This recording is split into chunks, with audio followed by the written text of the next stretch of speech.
Thank you very much for joining us, Mr. Bez. I want to begin by talking a bit about what you've got here at the Frankfurt Motor Show. You're showing the V12 Zagata. I'm just wondering how that fits into your strategy.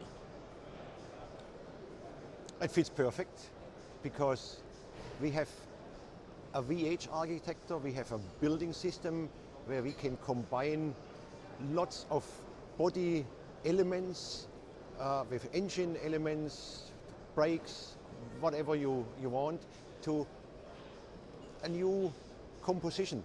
And the V12 Zagato, in celebration of our famous DB4 GT Zagato 50 years ago, is just such a new mixture which addresses very much emotion to people who understand this. And how many orders have you taken for it? I have said, as this is a very special car, we will make one car per dealer. We have about 150 dealers, so means we don't make more than 150 cars. Okay. You're also premiering the DBS Carbon Edition. I'm just wondering how important carbon fibre is in your strategy as well. Yeah, in the opposite to some talks you have here who talk about future use of carbon and all of those things, we are using carbon since years. We have started this 10 years ago, nearly 10 years ago, with the Vanquish. Today we have up to 180 kilograms of carbon in our cars. A DBS, the Carbon Edition, has about 45 kilograms of carbon. Lightweight is for us a key, so we don't want unnecessary weight.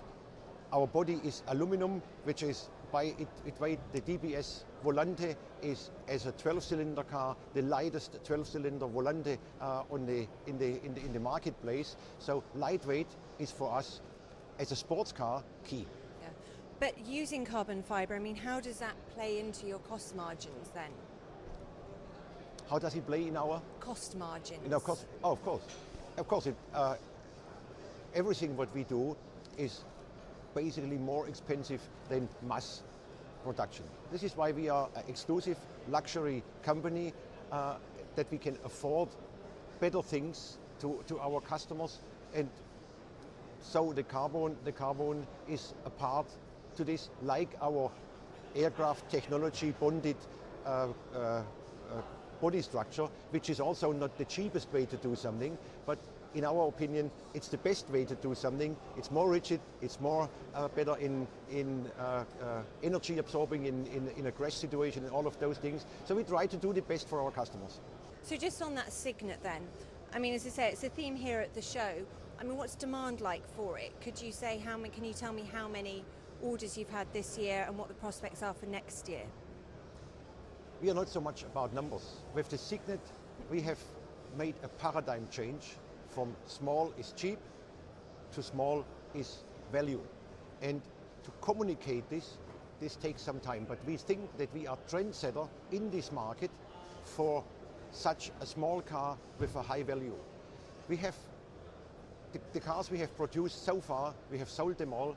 I assume that we will sell between 1,000 and plus minus cars, but I don't care too much, because if you see the car which is upstairs, which is very special made, I'm more interested in special variants, in color combinations than in the sheer volume. Volume is always mass manufacturing. You need to ask Volkswagen or anybody of those how many they produce. You don't ask us how many we produce value. Okay. What about coming out with an electric version? Is that something you're planning on doing? Yeah, I am in general electric. There are no electric automobiles, because automobile is driving at any time to any place in the world, and will not be able to do this with an electric vehicle. But in a city, and the Signet is a city car, in a city it might be right of a good value for the 10 or 20 kilometers you are driving to drive this with a local zero emission. So we are working on an electric Signet, which I hope to show somewhere during next year. So when will it be, excuse me, when will it be on sale? As soon as we have a reasonable commercial concept, because even if I do want this, it will be very expensive. And I could consider end of next year, If it goes well, end of next year. If it takes a little bit longer, it will be 2013. But I personally hope that we can offer it as soon as possible. Again, because in the Signet, it makes sense. In all others, it doesn't make sense. Okay, fair enough. I mean, looking at the company more broadly, how is the economic downturn, including the debt crisis in Europe, affecting Aston Martin? I mean, are you having to revise your sales growth? Yeah, of course. The volatile economy all over the world is a difficult situation for anybody. So we have just last year opened a dealership in Greece, which is of course not selling. So I'm missing this. On the other side, I have Germany, where we have a 30% plus in this year to last year. It's very positive. In England, it's not so nice in the whole environment. It's down. America is somewhere stable. And what is for us the very positive thing, that as we have started just a few years ago, started to go out of the UK, America and Europe to emerging markets. We have just started in China, and so China will give us next year some compensation to what happens in Europe. So how are those expansion plans going in China? You say next year then, so what are your plans then in China? It took us quite a long time to get an importer license in China, and we have this now since 2 months. So in principle, we are starting in China now, or have started. I do believe that we can have still, because we started with dealer network development a little bit earlier, that we still can sell about 300 cars this year. Next year, I do hope that we have 10 to 15 dealers in the major cities, and I would expect that we will sell 1,000 cars there. But again, the number is not so important. I think the Rapide is a very important car there because of its size and because of, in emerging markets, sports cars are not as understood as they are in England or in Italy or in Germany. So this takes some time, but the Rapide is absolutely the right car there.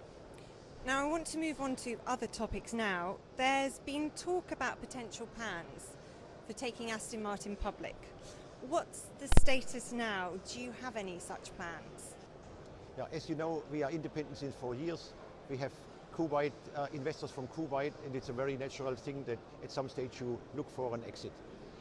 And the exit will be an IPO. It will be an IPO when the time is right. And you know, there is with this volatile changing in the markets, that's not always the right thing. We are preparing, and we are prepared to do this whenever it's right, in 2013, in 2014, but we are not under a pressure. We don't have a need. We have just refinanced the company for 2017. We are financing the whole development, what we are doing out of our cash flow. So, and we are still profitable with this. So we are not under pressure, but if the time is right, we're going to do this. But whereabouts would you consider listing? I think we are very flexible. We are very flexible in the banks we would work with. We are very flexible in the place where it will be, because these things are changing. I know there are some talks about Hong Kong and Asia and London and Frankfurt and all of those things. We will choose the right place, but it's very clear that basically all the finance world wants to work with us and wants to do this. So there's a high interest in the high talk and the high rumors about this. Okay. The other thing I want to ask you about is, we spoke to Daimler's chief executive, Mr. Sept, yesterday, and he confirmed that he's in talks with you. I'm just wondering how they're progressing and whether you've reached an agreement at all. It's right. We are speaking with Daimler. I'm speaking with Mr. Sept and his colleagues. We have not reached a conclusion so far. This will be probably during the next few weeks. Daimler is for us, or for me, for us, a preferred partner. We have Toyota as a preferred partner, so we have various preferred partners, but there are areas where it would make sense to cooperate, and this is where why we are in talk, and we are also talking to other people on other projects, if there is a sense to work together. Can you tell me which other companies then you're talking to? Okay. No, okay. Of course. I can say this. We are basically working together with Ferrari. because we are using the same transmissions and electronics and brakes and all of those things. We are of course in a continuous talk with our neighbors from Jaguar Land Rover. We are in talks with BMW, and fortunately I am 40 years in this business. I have lots of friends, so it's quite normal. But Daimler is your preferred one? At this very moment, yes. Okay. I mean, just one final question. How important is it to form an alliance with a larger car manufacturer, who has, which has more money to spend on R&D? I think this is a little bit, I must modify this question. Everybody in this business has to work together with somebody else. So Volkswagen has chosen to bring everything under one roof. Mercedes is working with Nissan and with other companies. BMW is working. We have a total network which at the very beginning was only over the suppliers. So everybody works with Bosch, and Bosch has the same a system for engine management for all the companies. Now in the last years it has become quite common and better when the OEMs directly talk to each other, and in so far a smaller company like ours, or the smallest independent car company, is also talking with not only suppliers to others, are talking direct to the OEMs, and we have to deliver something. We have a great quality, we have a low invest, we are fast, we have a technology for smaller volumes, and even bigger companies need to make small volume cars. We have the know-how, and in so far we are an equal partner in this game.